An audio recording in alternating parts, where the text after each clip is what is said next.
오늘 제목은 복음의 능력을 회복하자라는 제목입니다. 그러면 복음의 능력이 무엇일까요? 우리는 이 단어를 들을 때에 떠오르는 것이 있을 거예요. 바로 정직과 성결입니다. 우린 주중 예배를 통하여서 수없는 예배를 통해서 정직과 성결이 복음의 능력이라고 이렇게 많은 말씀을 들었습니다. 그러면 복음은 무엇인가요? 복음의 핵심은 바로 예수 그리스도를 말씀하시죠. 복음의 능력을 회복하기 위해서는 복음이 무엇인가를 우리가 확실히 알고 믿어야 복음의 능력이라는 것도 무엇인지를 알고 또 어떻게 하면 우리가 회복하고 그 능력을 누려갈 수 있는지를 알 수 있는 것입니다. 그러면 먼저 복음이란 무엇인가, 이 아주 가장 본질적인 것에 대해서 다시 한번 은혜를 나누도록 하겠습니다. 복음, 한자대로 풀이를 하면 복된 소리, 이 복음이라는 것은 복된 소리를 말하죠. 우리는 이 복이라는 말을 너무너무 좋아합니다. 세상에 있는 자들도 새해를 맞이하면서 항상 하는 인사는 새해 복 많이 받으세요, 이런 인사예요. 또 믿는 자들도 새해 복 많이 받으세요 하면서 서로의 복을 빌어줍니다. 믿지 않는 세상 사람들은 복 받기 위해서는 별의별 일들을 다 많이 하잖아요. 복 달아난다, 그렇게 하면 안 된다, 뭐 문지방을 밟으면 안 된다, 여러 가지 미신적인 것들도 많이 지키고 있어요. 그리고 또 믿는 자들도 복 받는다고 하면 너무 좋아하죠. 그래서 우리는 기도할 때 하나님이 주시는 그 복을 받기를 간절히 기도하고 있습니다. 그러면 이 복음이라는 것이 무엇인가? 이 복음은 나에게 좋은 말을 말하는 것이죠. 나에게 좋은 소식을 말하는 것이 바로 복음이에요. 그러면 나에게 진짜 좋은 소식이란 무엇일까요? 예를 들어서 불치병에 걸려서 이제 아무런 의학적으로 할 수 없다 했을 때 이 사람은 시간이 가면서 내가 죽을 날만을 기다리고 있는데 어느 날 그 질병을 고칠 수 있는 좋은 약이 개발되었다, 치료법이 딱 발견되었다, 그래서 이 치료를 할 수가 있다라는 소식을 들었을 때 그 사람에게 가장 좋은 소식은 그 일일 것입니다. 그리고 어떤 사람은 사업이 안 돼서 다 망하게 생겼을 때 사업을 일으킬 새로운 길이 열렸다 했을 때 그 사람에게 가장 기쁜 소식, 가장 좋은 소식은 바로 그 길이 열렸다는 소식이 바로 복된 소식일 것입니다. 그러면 우리에게 복된 소식이 무엇일까요? 우리에게 복된 소식은 인간이 누구나 갖고 있는 세상의 여러 가지 문제들이지만 그 여러 가지 문제들 중에서도 누구에게나 오는 문제들, 그 문제를 해결하는 것이 우리에게 가장 기쁘고 복된 소식일 것입니다. 그러면 본질적으로 한번 들어가 보도록 하겠습니다. 인간은 누구나 태어나서 각자 형편과 모양과 가치관대로 목적대로 살아가게 되죠. 그러면 이제 기본적으로 다 어떤 목적을 가지고 살든 자기의 노력을 가지고 성취를 이루든 이루지 못하든 기본적으로 태어나면 이렇게 인생을 살아가다가 언젠가는 누구든지 단 한 번은 죽는다는 사실입니다. 살아가는 모습은 각자 다르지만 누구에게나 적용되는 진리는 태어난 사람은 언젠간 반드시 죽는다는 것입니다. 이 말씀은 히브리서 9장 27절 말씀에 한 번 죽는 것은 사람에게 정해진 것이요 그 후에는 심판이 있으리니 라고 말씀하시고 있으세요. 죽음으로 끝나면 그냥 끝나는 것이 아닙니다. 죽은 후에는 우리에게 아주 심각한 문제가 기다리고 있습니다. 그 문제는 바로 심판이죠. 우리는 이 땅에서의 시간을 어떻게 해서든지 흘려보내든지 이 땅에선 각각의 모습대로 다 살아가요. 그렇지만 마지막 순간 이제 육체의 시간이 다 하거나 불의의 사고로 반드시 죽음을 통해서 우리는 다음 세상으로 들어가게 된다는 것입니다. 이것은 죽음을 통해서, 죽음이라는 관문을 통해서 영원한 영적 세계에 들어가는 문이에요. 그런데 여기에서 가장 심각한 문제라는 것이 바로 무엇이냐면 죄가 있는 사람과 죄가 없는 사람의 갈림길이 있다는 것이죠. 죄가 있는 사람은 죄의 값 때문에 지옥으로 떨어지게 되는 것이고, 또 죄가 없는 사람은, 죄 없는 사람이 가는 곳은 바로 천국입니다. 그래서 우리가 영원히 이 갈림길에서, 이곳은 영원한 곳이에요. 그렇기 때문에 천국이든 지옥이든 한 번 가면은 지옥도 어느 순간에 끝나고선 천국으로 가는 것이 아니라 한 번 결정된 데는 영원히 쉬는 시간이 없이 계속 그곳에 있다는 것이 바로 큰 문제입니다. 그래서 우리가 이 갈림길에서 어떻게 심판받느냐 하는 것이 우리가 해결해야 할 가장 근본적이고 큰 문제가 되는 것입니다. 왜냐하면 이것은 결코 바꿀 수가 없는 것이기 때문이에요. 그리고 결코 끝이 없는 것이기 때문입니다. 누구든지 태어나면 반드시 죽고 심판을 받는다고 성경에서는 나와 있어요. 그런데 하나님께서는 우리를 자녀 삼으시고 우리를 자신의 손으로 지으신 하나님의 자녀라고 했어요. 그렇기 때문에 우리가 우리의 죄 때문에 지옥에 가서 고통받는 것, 또 영원히 그렇게 고통받는 것을 원치 않으세요. 하나님은 우리를 구원해 주실 수 있는 분이세요. 하지만 하나님은 공의로우신 분이세요. 공의롭다는 것은 하나님도 자신이 정한 그 율법에서는 절대로 벗어나지 않는다는 것이에요. 죄값은 바로 그 피 흘림으로 갚아야 된다고 나와 있어요. 히브리서 9장 22절은 율법을 따라 거의 모든 물건이 피로써 정결하게 되나니 피 흘림이 없은즉 사함이 없느니라 하는 성경의 말씀처럼 죄의 값은 피에는 피가 빠지면 생명이죠. 그 생명이 바로 희생, 반드시 죄값을 치러야만, 대가를 치러야만 그 죄를 속량할 수가 있습니다. 그러면 내가 나의 죄를 위해서 내가 대신 죽을 수가 있을까요? 내가 대신 죽는다면 나는 내 죄값 때문에 지옥에 갈 수밖에 없는 것입니다. 그러면 우리는 이럴 수도 없고 저럴 수도 없고 지은 죄가 너무나 많아요. 문득문득 지은 죄들이 많아요. 성경에서는 우리의 세상의 법으로는 사람을 미워하는 것이, 마음속으로 미워하는 것이, 마음속으로 욕했던 것은 아무런 표시도 드러나지 않고 법에 저촉되지도 않아요. 그렇지만 성경에서는 형제를 나가라 이렇게 욕하는 것, 그 짐승에 빗대서 욕하는 것, 이것도 지옥불에 들어가는 죄라고 하였습니다. 그리고 미워하는 자마다 살인을 저지르는 자라고 성경에서는 말씀하고 계세요. 그러면 이러한 기준으로 볼 때 우리는 하루라도 죄를 안 지은 날이 없을 거예요. 그래서 하나님께서는 이것을 보시고 너무나 깊은 고문에 빠지셨을 것입니다. 사랑하기 때문에 지옥으로 보내시고 싶지도 않으시지만 하나님의 법이 있으시기 때문에 이것을 무시해버리고 하나님 마음대로 하시는 분은 아니세요. 그래서 내 죄값을 대신 치르기 위해서 하나님께서는 구약시대에는 방법을 가르쳐 주셨어요. 그것이 레위기 16장 14절에서 16절 말씀에 짐승을 제사장 앞에 가져와서 제사장이 그 가지고 온 사람의 죄를 이 짐승에게 안수를 다 해요. 그러면 이 사람의 죄를 그 짐승이 죄신 다 뒤집어쓰고 그 죄값을 짐승이 죽음으로써 이 값을 치르게 되는 것입니다. 그래서 죄로 인해서 죽게 된 우리를 구원하시기 위해서 구약시대에는 죄를 사함받는 길이 이 짐승을 통해서, 희생제물을 통해서 이루어지게 되었어요. 그러면 우리도 이렇게 해야 될까요? 아니에요. 왜냐하면 예수님께서 오셔서 이 모든 문제를 해결해 주셨기 때문입니다. 자, 그러면 우리의 죄는 어디로부터 왔나요? 우리의 죄는 바로 아담으로부터 왔어요. 아담과 하와 때부터 처음부터 이렇게 죄를 지어서 누구든지 태어나면 가르쳐주지 않아도 미워하는 마음, 폭력하는 마음, 거짓말하는 거, 이런 모든 것을 가지고 태어납니다. 이 가지고 있는 것이 바로 원죄라고 하죠. 이 원죄를, 우리가 가지고 있는 원죄를 해결하기 위해서 바로 하나님의 아들, 그 독생자 하나밖에 없는 예수님을 이 땅에 나타나게 하셔서 해결해 주신 것입니다. 그래서 예수님께서는 우리의 모든 죄를 다 가지고 담당하시고 하나님과 우리가 화목해질 수 있도록, 하나님과 우리 사이에 죄로 막혀 있는데 그것을 다 허물어버리고 교제하고 또 영생해 주시는 길을 만들어 주시기 위해서 이 땅에 육체를 입고 나타나셨습니다. 이 육체를 입고 나타나시는 것은 하나님이 그때에 임의적으로 하신 게 아니에요. 예수님이 태어나시기 이미 몇천 년 전부터 어떻게 태어나시고 그가 어떻게 고난받아서 죄의 값을 다 사함받아서 우리를 구원하실지에 대해서 성경에서는 말씀하고 계십니다.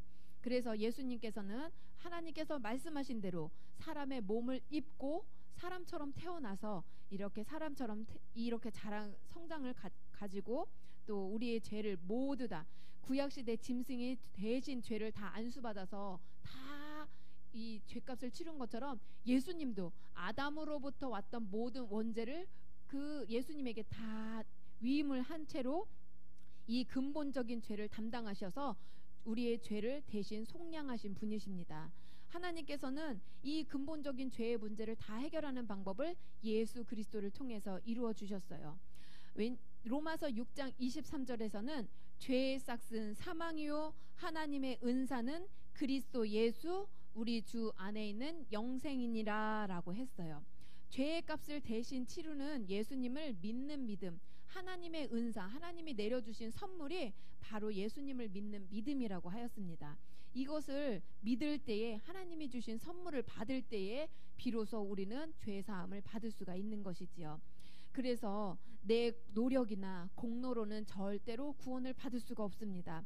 이것이 바로 교회를 다니는 이유, 신앙의 첫 단추가 되는 것입니다. 이것이 우리 안에 바르게 세워져 있지 않으면 우리가 성경을 아무리 많이 10독을 하고 100독을 하고 한다 할지라도 우리의 구원과는 아무 상관이 없는 것입니다. 또 우리가 교회에서 헌신을 하고 봉사를 하고 헌금을 많이 한다고 해서 좋은 직분을 받았다고 해서 이 첫 단추가 끼워지지 않으면은 하나님과는 아무런 상관이 없는 것입니다.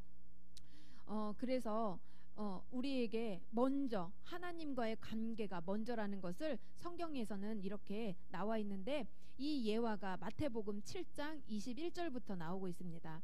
여기에서는 뭐라고 하냐면, 나더러 주여 주여 하는 자마다 다 천국에 들어갈 것이 아니요 다만 하늘에 계신 내 아버지의 뜻대로 행하는 자라야 들어가리라.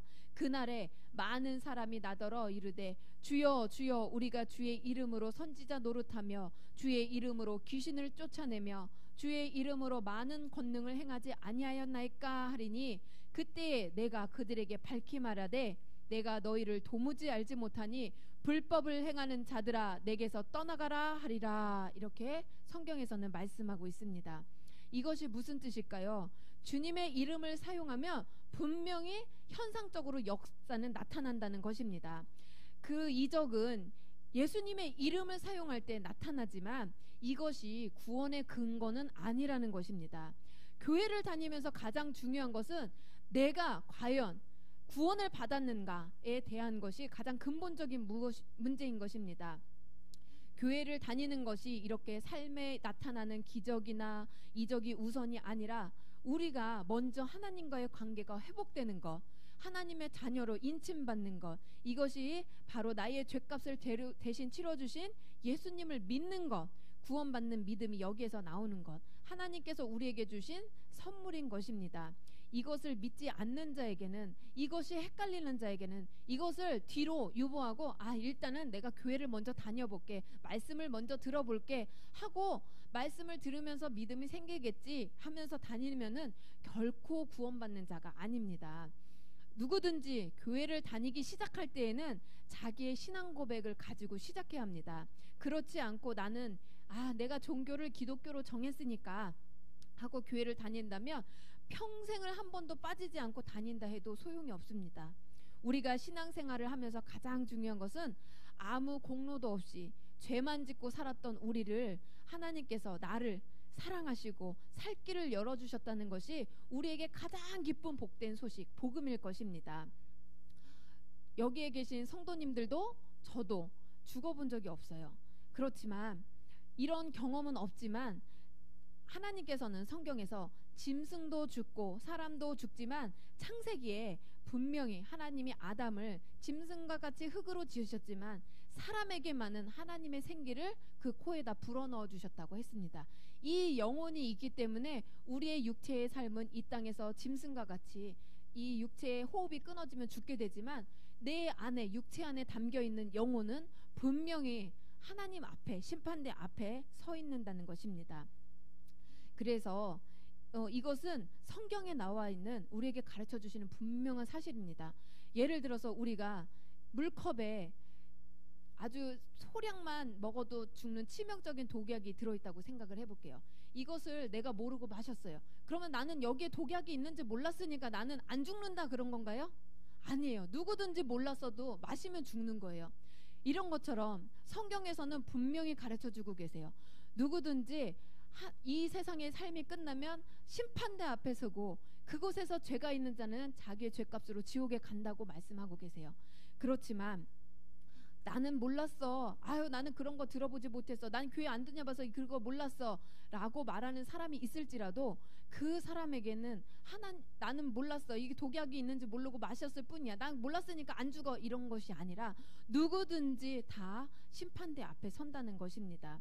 이제 이 육체에 했던 모든 일들은 이 영혼이 다시 다 짊어지고 심판대 앞에 서는 것이 문제가 되는 것이죠.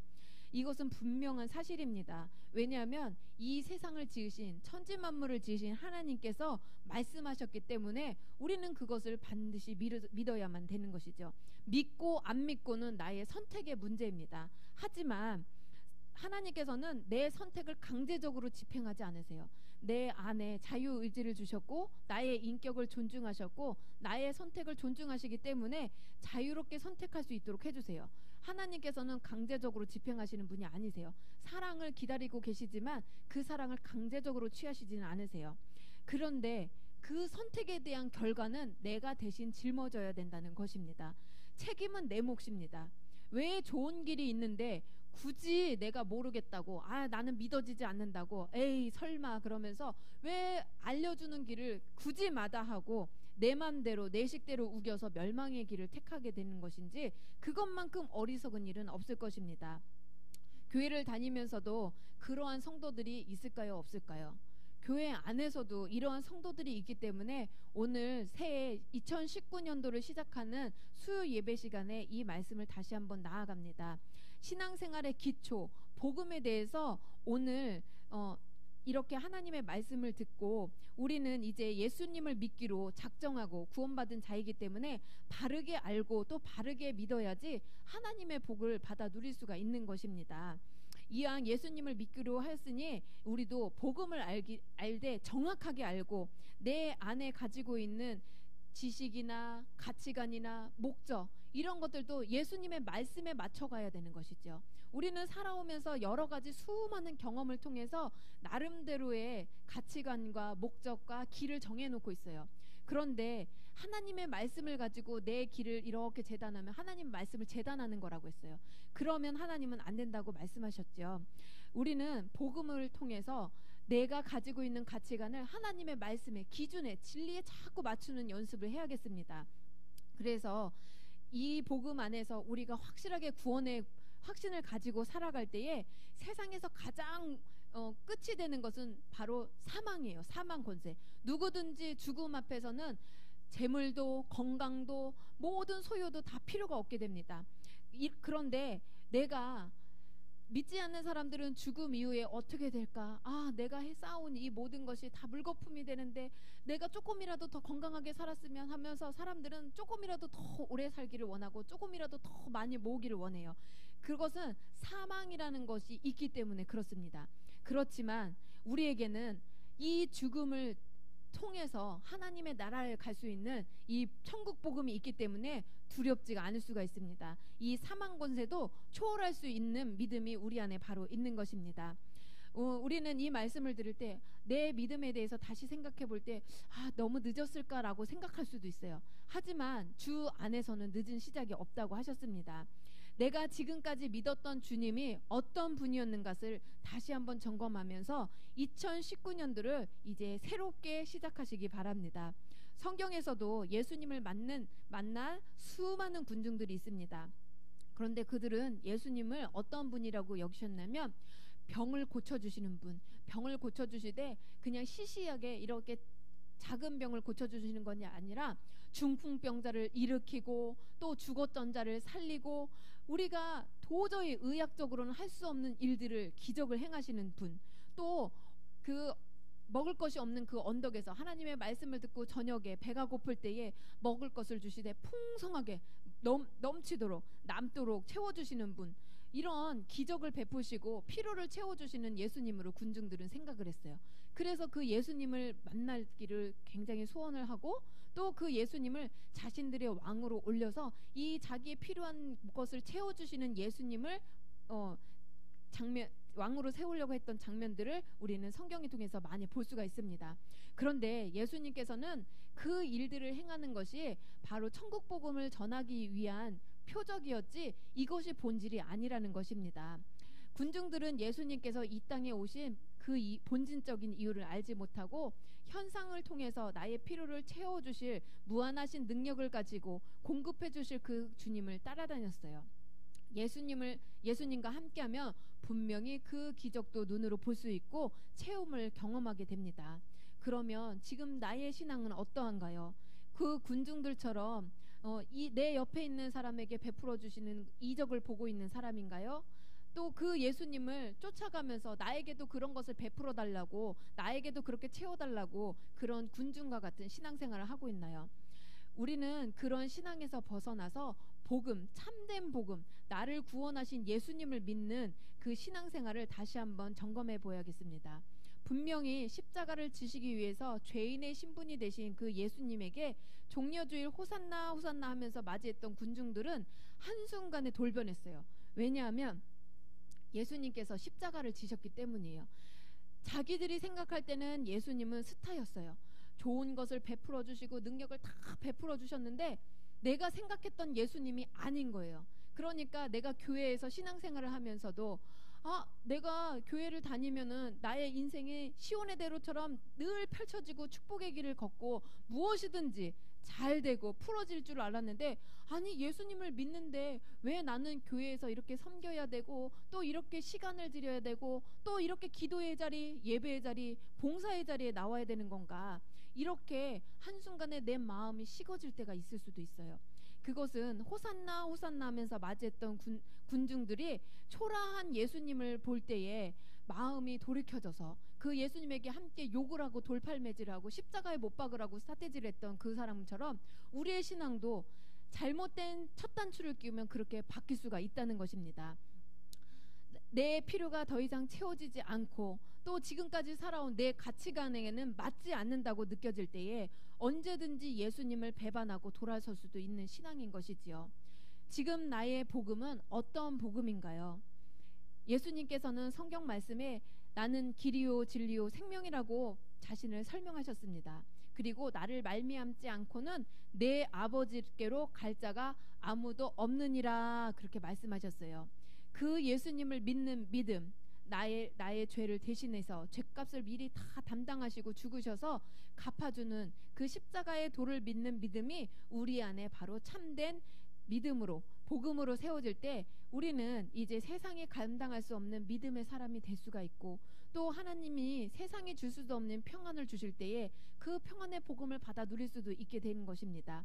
그리고 하나님의 자녀, 이 천지 만물을 창조하신 분이 바로 나의 아버지라고 할 때 그 감격이 얼마나 커요. 그 자녀된 권세를 가지고 복음의 능력을 회복할 수가 있을 것입니다. 우리는 교회를 다니면서도 때로는 나의 인생은, 나의 결정은 내 것이라고 생각할 때가 많아요. 그런데 복음에서는 분명히 예수님의 피값으로 우리를 살리신 분이에요. 우리는 예수님의 피값으로 팔린 자들입니다. 우리는 누구 거냐면 예수님 거예요.